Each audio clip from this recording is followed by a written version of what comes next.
retour sur le sommet Authentic Learning avec maintenant Olivier Marchetti. Bonjour Bonsoir. Olivier. Bonsoir. Bonsoir. Voilà. Comment vas-tu Olivier? Très bien, et vous? Ouais, très bien, merci. On peut se tutoyer? Avec grand plaisir. Avec grand plaisir. On se connaît un petit peu déjà. Oh, c'est déjà On pas se mal. connaît, on se connaît bien. Bon, super. Olivier, merci d'avoir accepté cette interview. Merci d'accepter de participer dans ce sommet Authentic Learning. Bienvenue. Merci. Super, merci. On va commencer forcément par la question que beaucoup de gens connaissent parce que présenter Olivier Marchetti, c'est pas facile, mais je préfère que ce soit toi qui le fasses. Qui es-tu, Olivier Marchetti? Oula, si je le savais, ça serait. Non, non. Donc, je suis Olivier Marchetti, j'ai 50 ans, je suis chef d'entreprise. J'ai commencé ma vie dans une boutique familiale de transport logistique où j'ai gravi tous les échelons les uns après les autres. Et puis, arrivé sur, on va dire, sur ma 40e année à peu près, j'avais envie de changer beaucoup de choses. J'avais envie de prouver un petit peu peut-être qui j'étais. J'avais pas envie d'être le fils d'eux, mais être moi-même. Et j'ai décidé de reconvertir l'entreprise familiale dans un pari complètement fou. J'ai converti les entrepôts logistiques en studio de cinéma dans le sud de la France. Ça n'existait pas vraiment, il n'y avait pas vraiment de modèle économique, personne n'y croyait, sauf moi. Et voilà, et puis aujourd'hui, ça a l'air de marcher. Bon, ah oui, ça a l'air bien quand même. Ça marche Ça bien. marche, ça marche. Ça Non, marche bien. non, c'est... Commençons par le début, justement. Tu nous dis, voilà, j'étais dans une entreprise familiale de transport. Déjà, qu'est-ce qui a fait que tu as suivi la voie familiale? Oula, l'héritage du passé, non. Ben, tout simplement, j'ai grandi dans cette entreprise-là. Je venais tous les samedis avec, avec mon père dans l'entreprise, donc c'est vraiment quelque chose qui était en moi. L'entreprise a été créée la même année que moi. Donc, tu Mhm. vois, j'ai un relationnel un peu particulier avec cette entreprise-là. Et donc, ben, je suis rentré un peu naturellement. J'ai fait un circuit court d'études, j'ai fait un BTS, après j'ai fait mon armée. Je faisais partie des derniers à faire le service militaire. Je trouvais ça plutôt sympa d'ailleurs avec le recul, hein, parce que quand tu y es dedans au départ, tu n'as surtout pas envie de le faire. Et donc, je suis rentré dans l'entreprise familiale et mon père a décidé de me faire commencer par laver les camions, le service technique, le service commercial, le service d'exploitation. Et en fait, comme ça, j'ai connu à peu près tous les rouages de l'entreprise. Quand je suis arrivé, donc, on faisait beaucoup de citernes alimentaires et de l'eau complet et un peu de logistique. Et moi, j'ai déjà influé sur le devenir et j'ai fait rentrer un peu le conteneur maritime, le transport routier de conteneurs maritimes dans le groupe. Et en 2010-11, on devait être le plus gros transporteur français de conteneurs maritimes, routier de conteneurs maritimes, avec des clients soit compagnie maritime, soit des gros chargeurs, style Decathlon, Mm. Gerflor, voilà, des gros chargeurs. Et voilà, ça se passait plutôt bien. On a eu un problème qui a fait qu'à un moment, la vie a basculé. Et là, il y avait plusieurs solutions. Soit on se lamentait sur notre sort, soit on trouvait d'autres ressorts. Et ça a été l'étincelle qui m'a fait me lancer parce que je pense que si jamais il n'y avait pas eu ce petit couac à un moment dans le parcours, ben, j'aurais eu du mal à casser le cycle. Et Mm. donc, ben, c'est un événement extérieur qui m'a poussé hors du nid. Génial, génial. Voilà. Alors, arrivons, je connais un petit peu l'histoire, tu me l'as raconté, mais je pense que les gens qui nous suivent aimeraient bien connaître cette histoire. Comment es-tu arrivé dans le monde du cinéma? Et alors, je vais vous dire la vérité, par hasard. Alors, par hasard et par travail. Le hasard, c'est un jour, on a un tournage No Limites, une série de TF1 avec Vincent Elbaz de Repacorp, donc dans sa boîte de production de Luc Besson. Ils viennent tourner chez nous en 2010. On est encore dans le transport, on est plein de camions, etc. C'est le premier épisode de cette série-là. Et à un moment, on a une partie encore d'entrepôt-sous-douane, juste à côté du lieu de tournage. Et à un moment, je vois deux personnes rentrer dans la zone où ils ne devaient pas être. Donc, je vais aller les sortir de là parce que c'est un entrepôt sous douane, donc c'est une zone réglementée, on n'a pas le droit. Et c'était le réalisateur. Et maintenant, je pense que c'était sa première assistante, mais à l'époque, je savais pas qui c'était la Mm. deuxième personne. Et au moment où ils me voient pas arriver, je suis dans leur dos et le réalisateur, qui s'appelle Didier Le Pêcheur, je le salue, merci Didier pour cette idée, euh, a dit à la personne qui était avec lui, Putain, ils sont cons, ils devraient faire des studios ici, ça manque de studios en France et le lieu, il est incroyable pour ça. Et donc, je prends cette idée, donc je les sors gentiment de la zone sous douane,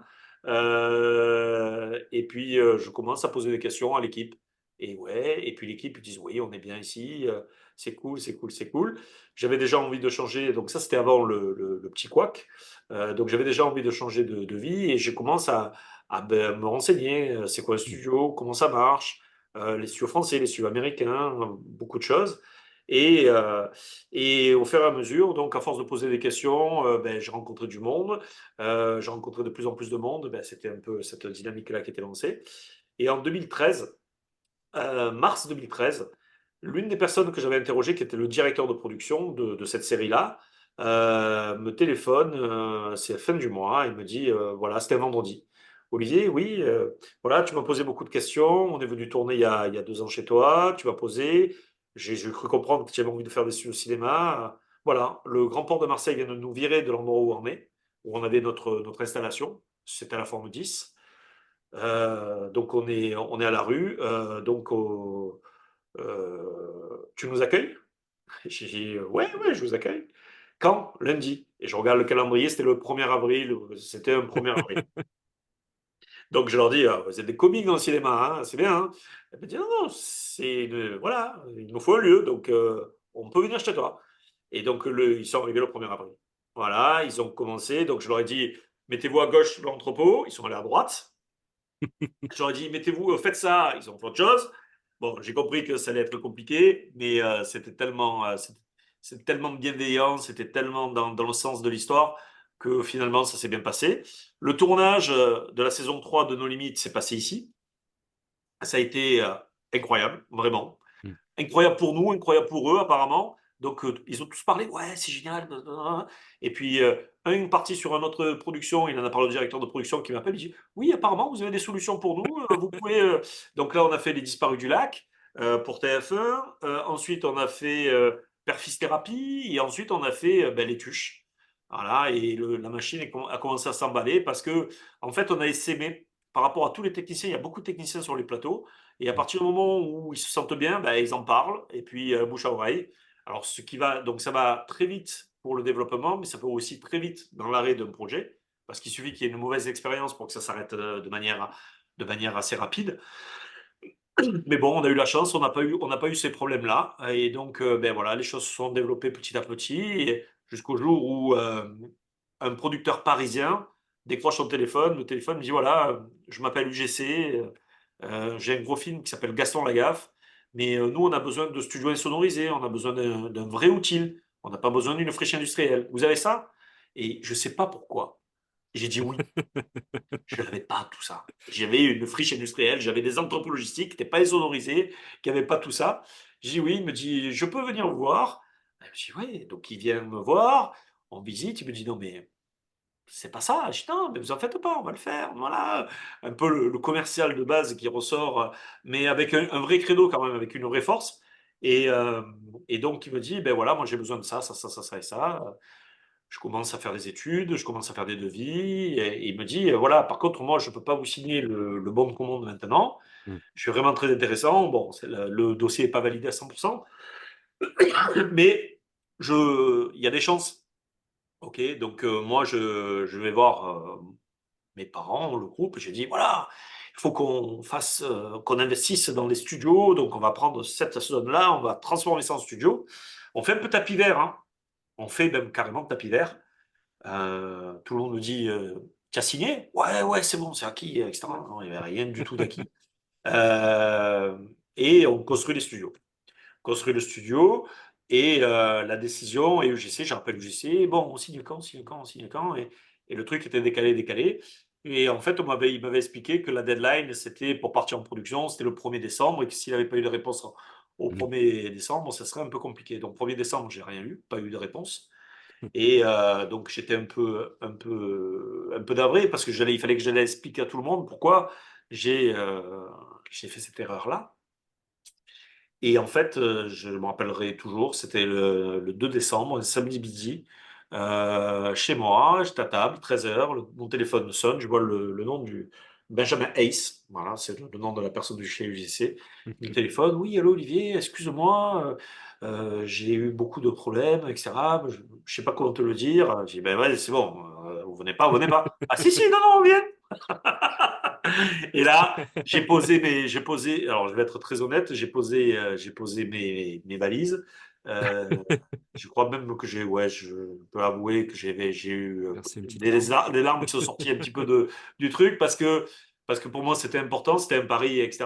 Et c'était le début d'une chouette aventure. Et voilà, et en fait, c'était le rêve fou qui se fait. Mm. Et donc, ça a été la première pierre. Donc ensuite, de 2016 à 2019, on a continué à travailler, mais on était toujours un petit studio de province, voilà, par rapport à Paris qui trustait beaucoup le marché. Et en fait, moi, dans mes pérégrinations, j'allais plusieurs fois aux États-Unis et j'avais rencontré plusieurs fois des producteurs exécutifs français qui travaillent avec des Américains. Et là, il y en a un qui me dit, écoute, moi j'ai un gros projet qui s'appelle The Serpent Queen. Donc on est dans la période du Covid, hein. On rentre dans la Mm. période du Covid. Il me dit, voilà, moi j'ai un gros problème, c'est que on doit tourner une partie dans le château de la Loire en extérieur, on doit faire des studios. Les studios normalement sont prévus en Croatie. Moi j'ai dit aux producteurs américains que comme les frontières pouvaient se fermer, il fallait que je trouve un studio en France pour le faire. Les studios à Paris sont complets. Donc j'ai dit que la seule solution, c'était de te faire confiance, parce qu'il savait que j'avais pas tous les studios, j'en avais un, mais j'avais pas tous les studios. Il m'a dit, il manque deux autres studios, est-ce que tu es capable de me faire deux studios de 1000 mètres carrés, deux fois 1000 mètres carrés, pareil que j'essaie, j'ai dit oui. Et voilà, et donc on s'est lancé dans l'aventure américaine de The Serpent Queen pour Lionsgate. Et ça a été un vrai succès. Et ça a été un truc incroyable. Et je remercie encore John Bernard de m'avoir fait cette confiance parce qu'il a pris un pari fou, ce garçon. John Bernard, c'est un des monuments de la production en France. Mm. Et il croyait, je crois qu'il croit même d'ailleurs plus à mon projet que moi, j'y croyais au départ. Et il a pris un risque fou parce que le producteur américain lui dit, mais il a jamais rien fait, ce garçon-là. Il a jamais travaillé avec les Américains. Nous, on veut pas travailler avec des gens qui ont jamais travaillé avec nous. On veut pas essuyer les plâtres. Donc, bon, écoute, si John, tu as confiance, j'ai confiance en toi, donc on va te suivre. Par contre, si c'est une catastrophe industrielle, tu feras plus jamais rien. C'était quelqu'un qui avait fait Dunkerque, Hunger Games, voilà. Tous les plus Mm. gros films, c'est lui qui les a fait. Il n'y en a pas beaucoup, ils sont trois en France. Lui, ça est un des trois. Et il a cru en nous. Et donc, ça nous a obligés. Donc, on est allé encore plus loin que tout le reste. Et à la fin, le producteur américain, qui nous avait quasiment ignoré pendant tout le tournage, me convoque. Il m'avait juste dit bonjour deux, trois fois sur le plateau me convoque et il me dit, voilà, Olivier, ça fait 5 mois qu'on est là, qu'on a tourné. C'est la première fois que je vois un studio se construire autour du décor. C'est la première fois de ma vie, j'ai jamais vu ça. Je voulais pas venir au départ. Je voulais pas venir parce que je croyais pas. J'y croyais pas. J'ai dit à John que j'y croyais pas, etc. Et voilà. Et là, il a marqué un blanc parce que ça faisait un quart d'heure qu'il me défonçait en me disant que j'avais rien fait dans ma vie, le gros loser, etc., etc. J'ai dit, waouh, super le gars, super. Le dernier jour, ça fait plaisir. Et en fait, il me dit, en fait, John avait raison. Il marque il a fait une respiration qui a duré peut-être quelques secondes, mais qui a duré pour moi un siècle et demi. Et là, il dit, John avait raison. Et là, il me sort un dossier complet où il avait fait les choses dedans, où il avait quelqu'un qui lui rapportait tous les soirs ce qui se passait. Et vous avez fait ça, vous avez fait ça, vous avez fait ça, et bravo, et c'était top, et on reviendra. Et alors là, pareil, alors là, Mm. j'avais un peu plus d'expérience, donc j'ai pas versé ma larme comme au premier coup, mais c'était pas loin. Et il me dit, voilà, là je pars aux États-Unis, je vais aller à la PGA la semaine prochaine à Los Angeles. Vous méritez qu'on parle de vous, je parlerai de vous là-bas. Ok. Et ça, c'était juillet, ça devait être juillet 2019, si je ne me trompe pas, ou Mhm. 2020. 2020. Ça passe vite le temps. Oui. 21, c'était l'année où Cannes était au mois de juillet. Et on a un film sur lequel on a collaboré qui est très important pour nous, qui s'appelle Bac Nord. Mm. Et on est dans la salle pour regarder l'avant-première de Bac Nord. Et donc, moi, je dis à Mike, qui travaille avec moi, je dis, écoute, Mike, là, ce soir, je coupe le téléphone portable. Et lui, il le coupe jamais, en fait. Et il me fait un coup de coude, il me dit, regarde ton téléphone. Je dis, non, je vais pas allumer. Il me dit, j'ai dit, l'entrepôt, le studio brûle. Il me dit, non, c'est cool, tu vas voir. Allume-le. Donc, j'allume le truc et je vois un premier mail. Bonjour, suite à notre discussion avec Nico Hagan, merci de nous envoyer toutes les caractéristiques techniques, les prix, les références, machin, etc. de notre studio, signé Paramount. Waouh! Aïe. Génial. Il me dit, non, mais c'est pas tout, regarde les autres. Paramount, Universal, Warner, etc. Ils ont tous Waouh. demandé nos références là-dessus. Et là, l'année dernière, on a eu la chance de faire la note numéro 2 pour Warner. C'est grâce à ça, etc. Et donc là, maintenant, on est passé d'un studio, petit studio de province à un studio français, d'un studio français à un studio de taille internationale. Et voilà. Et donc, et là, on a un Disney avec Rami Malek qui tourne chez nous aujourd'hui. Et on en est très heureux. Voilà. C'est une sacrée histoire quand même. J'ai encore les frissons là, tu vois, tu me l'avais déjà raconté une Ouais. première fois et je les ai encore. Je les ai encore. Moi Euh, aussi. revenons, oui, tu l'as vécu toi en plus. Eh oui, je l'ai vécu, je l'ai vécu. Re- re- revenons sur le sujet central qui est l'apprentissage et je me posais la question en t'écoutant. Euh, Comment, alors d'abord, qu'est-ce qu'on apprend quand on arrive dans ce monde-là du cinéma et surtout comment on apprend? Parce que c'est par la force des choses, j'ai bien compris, mais vous avez mis des choses en place, vous avez, enfin, c'est quoi? C'est quoi l'état d'esprit du moment là quand on Alors, découvre tout ça? on apprend sur le tas et on apprend surtout de ses erreurs. Ouais. Et si en fait, on veut éviter d'en apprendre pour ses erreurs, parce que de temps en temps, des fois, c'est un peu cuisant, ben, on écoute. Il faut beaucoup Mm, écouter et surtout faire la part des choses et avoir ce sentiment et ce feeling-là. Est-ce que la personne me dit vraiment ce qu'il pense ou est-ce qu'il me dit ce qu'il a envie d'avoir et qui n'est pas forcément ce que les autres veulent? C'est juste ça qu'il faut qu'on analyse. Mais on apprend de ses erreurs, on apprend beaucoup, on se documente beaucoup, on voyage, on ouvre ses esprits parce que tout ce qu'on pense n'est peut-être pas ce qui est la réalité. C'est ça, je pense qu'il faut être humble et ouvrir, écouter et beaucoup travailler. Beaucoup, beaucoup, beaucoup travailler. oui, puis il y a un sujet qui tient à cœur, sortir sa zone de confort aussi. Ah, la zone de confort. Ça, Ah, j'étais obligé de t'amener sur ce sujet. ah ben, je sais, mais c'est un petit truc que j'ai trouvé sur internet qui m'a beaucoup aidé à moi à titre personnel. Sortir de sa zone de confort, c'est vrai qu'aujourd'hui, ben, le transport, c'était ma zone de confort. J'étais dans mon lit, etc. Et puis j'ai voulu aller voir plus loin. Et puis après, il y a deux solutions, hein. Quand on sort de sa zone de confort, soit on reprend toujours l'histoire du nid dans l'arbre, soit on tombe par terre, soit Mm. on s'envole. Il faut pas avoir peur d'essayer, quoi. La différence, moi, ce que je retiens aujourd'hui, c'est que aux États-Unis, il y a plus d'initiatives parce que les gens n'ont pas peur d'essayer parce que une erreur, c'est pas fatal. En France, Mm. quand vous avez un échec, ça vous reste gravé à vie et vous êtes le loser qui a fait cet échec-là. Aux États-Unis, vous êtes le mec qui a essayé. C'est totalement différent et ça change beaucoup de choses. Mm. Et donc, bah, si on peut dire quelque chose, c'est faut croire en soi, et il faut essayer. Il faut prendre le risque. Génial. Avec le temps maintenant, quelles leçons tu as appris, quelle différence, pardon, un peu plus que des leçons, tu as vu entre être entrepreneur dans le monde du transport et être entrepreneur, pardon, dans le monde du cinéma? Est-ce qu'il y a de C'est vraies la même différences? chose. C'est la Ouais. même chose. En fait, on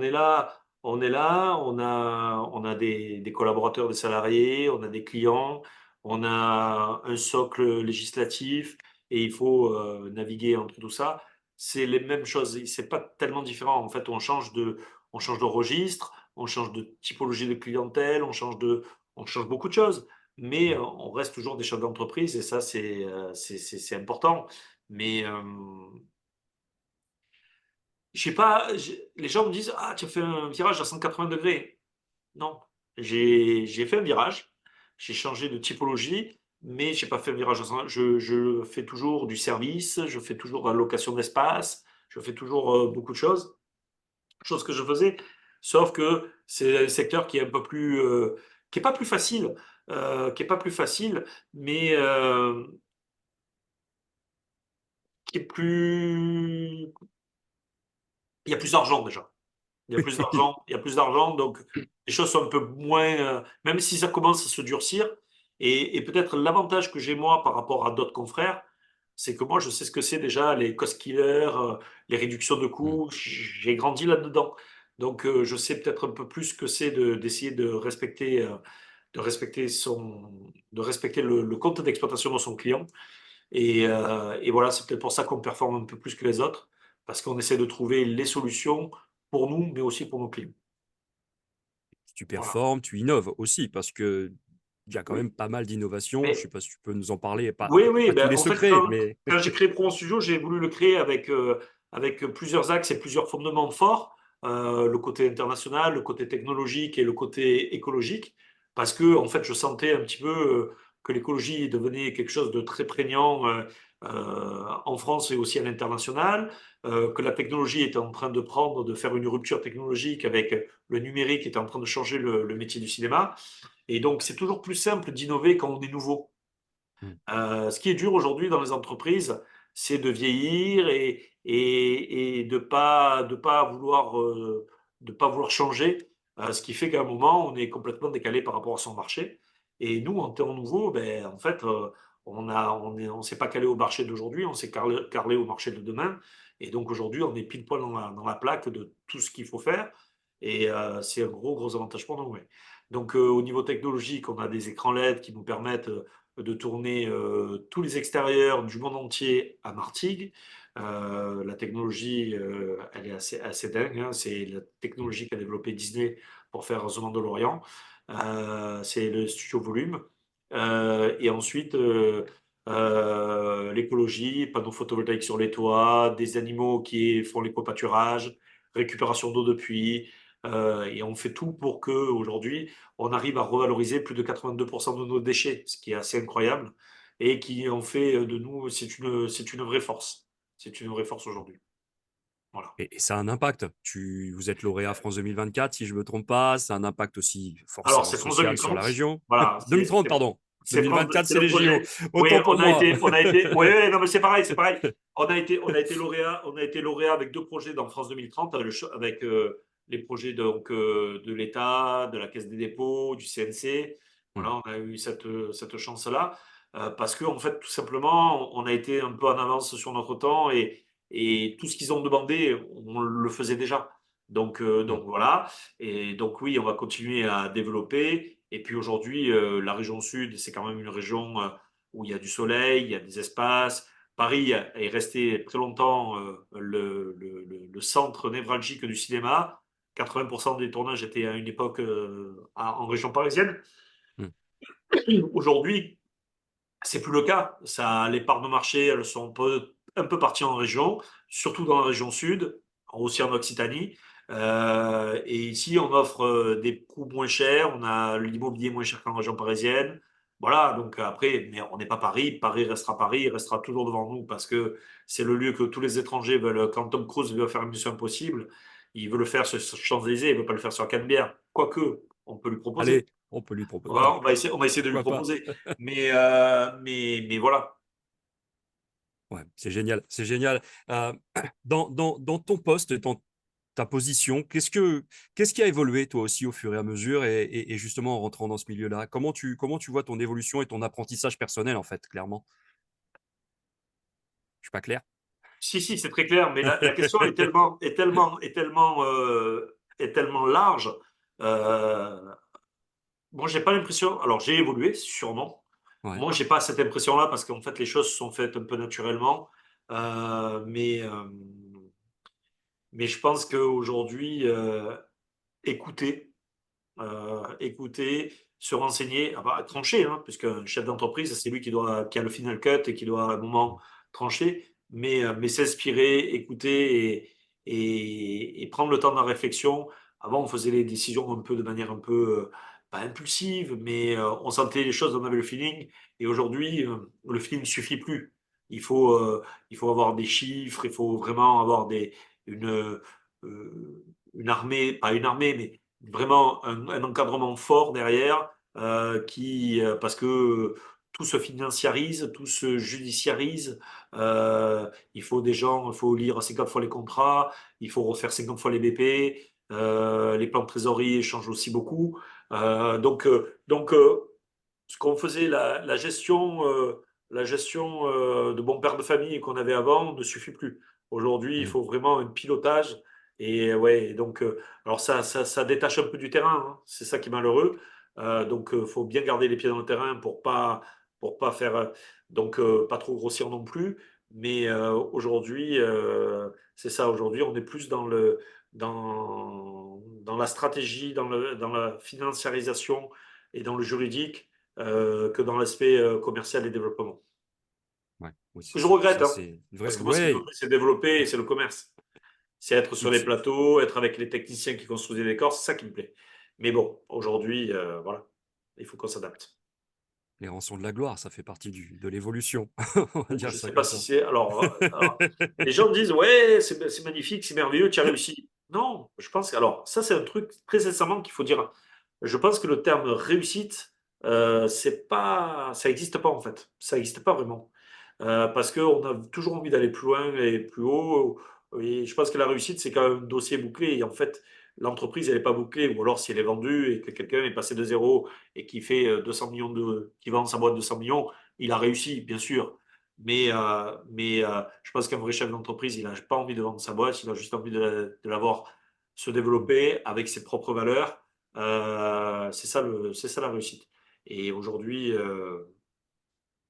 je pense qu'on n'a pas trop mal réussi. Mais c'est jamais fini. Et voilà, il faut qu'on fasse tout pour continuer à nous développer, bien sûr en faisant attention à la croissance, parce que la croissance aujourd'hui, c'est jamais, il y a plusieurs faces, hein. La croissance, c'est bien, mais d'un côté, c'est dangereux. Donc, il faut faire attention à ça. Mais voilà. C'est super. Euh, une autre question qui, voilà, qui me vient en t'écoutant sur cette capacité d'adaptation que vous avez, parce qu'en fait, si un film, on va dire, ou une série, ça va durer 5 mois, 6 mois, peut-être, voilà, en moyenne. Comment vous réussissez à basculer justement sur un autre projet et comment réussissez à changer presque toutes les règles du jeu? Parce que je suppose que quand tu as un nouveau producteur, réalisateur qui arrive, on change tout. Alors, tu changes tout oui et non. Ah, Alors, ça, je le tiens peut-être de mon passé, où en fait, mhm, quand j'étais dans le transport, on changeait souvent de typologie de clients. Un coup, on était dans la grande distribution, un coup, on était dans l'industrie, un coup, on était dans l'agroalimentaire. Et donc, en fait, quand tu vas faire du commerce avec tes clients, ben, tu rentres dans leur process, tu comprends. Nous, on avait Haribo, Heineken.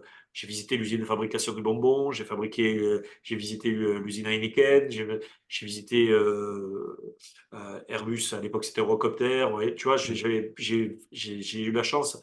Et en fait, à chaque fois, tu es obligé de remettre tes process parce qu'il faut toujours que tu te cales sur les besoins de tes clients. Donc, l'écoute, la détection des besoins, peut-être aller au-delà de leurs besoins, c'est-à-dire de temps en temps de leur proposer d'autres choses. Et après, tu fais des analogies, tu dis, eh ben, tenez, j'ai vécu ça avec telle production, peut-être que ça va peut-être vous faire. Donc, on est aussi force de proposition.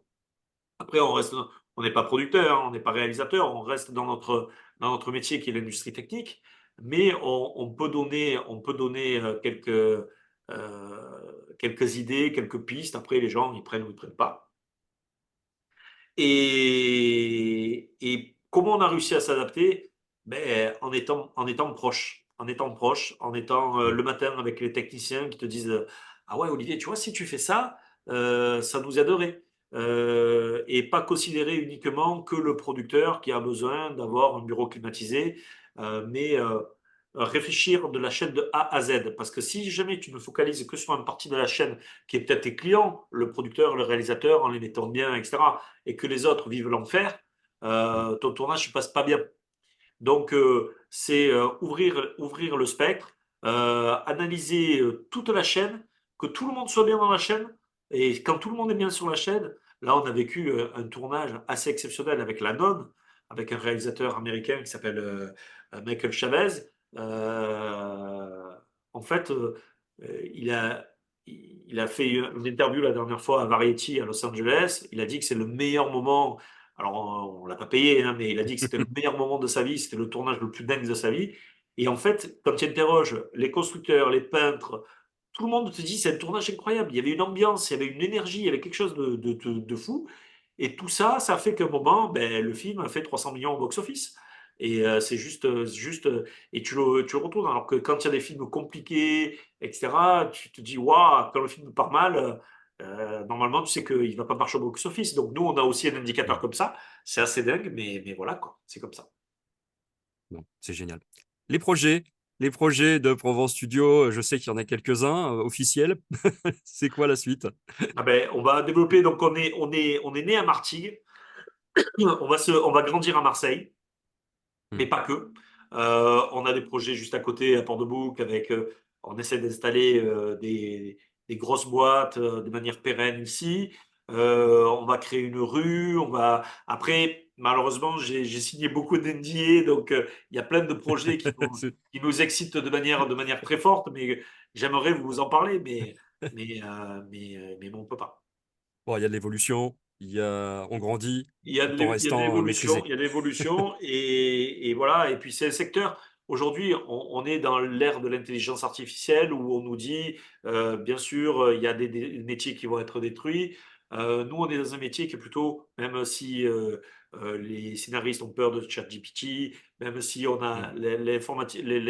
l'intelligence artificielle va changer aussi notre métier de manière forte, la créativité reste. Et aujourd'hui, tout ce qui est métier de l'entertainment, aujourd'hui, les gens vont consommer de plus en plus de biens culturels, de films, de séries, de dessins animés.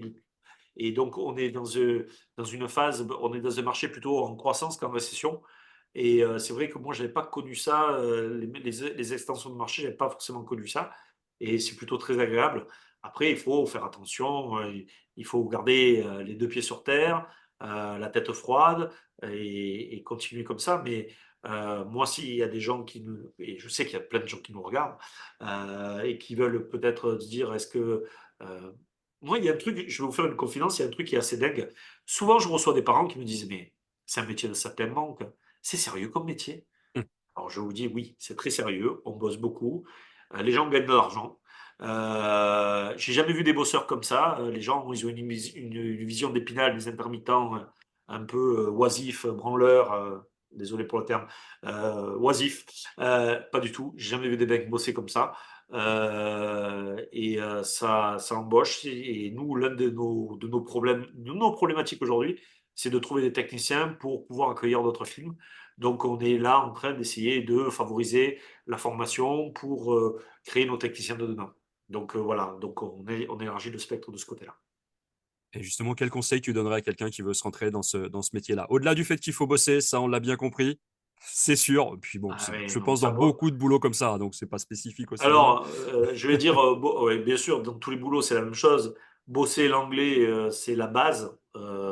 C'est la base. Des fois, on reçoit des écoles, dit, qu'est-ce qu'il faut faire? Ben, travaille à l'école et travaille surtout en anglais.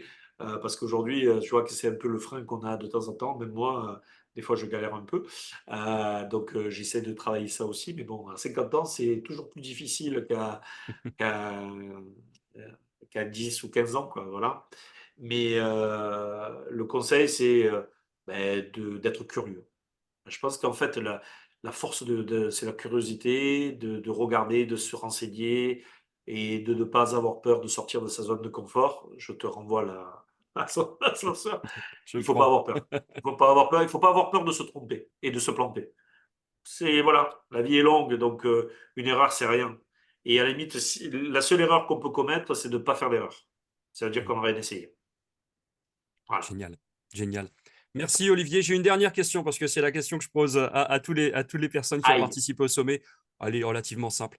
Qu'est-ce que toi, Olivier Marchetti, tu as appris récemment? Quelle est la dernière expérience d'apprentissage dont tu peux nous faire part? ChatGPT. Ah, ah, Programmer, ouais. Ah ouais, ouais. Parce que tout le monde m'en parlait. J'ai dit, mais il faut absolument que je regarde à faire des prompts, etc., etc. hmm, Donc je me suis. Et c'est assez effrayant, en fait. C'est assez effrayant. Et en sachant qu'en plus, il est bloqué en 2021, je crois, si je ne me trompe ouais, pas. c'est ça. Ouais. C'est assez effrayant. C'est quelque chose il faut dompter, mais il faut vraiment le dompter et il ne faut pas que ça sorte de sa cage parce que je pense que ça pourrait faire beaucoup de mal. Si Ouais. ça sortait, si ça perdait, si l'homme perdait le contrôle de ce genre de process, ça pourrait être destructeur. Donc voilà. Mais le dernier truc, c'est développer, faire des prompts sur ChatGPT et c'est tout récent et c'est assez dingue. Bon, génial. Merci encore, Olivier. Bonne continuation à Provence Studio, mais on est sûr qu'on Merci. est sur la bonne voie. Et puis, à très bientôt. Voilà. Merci. Et sortez tous de votre nid. C'est cool.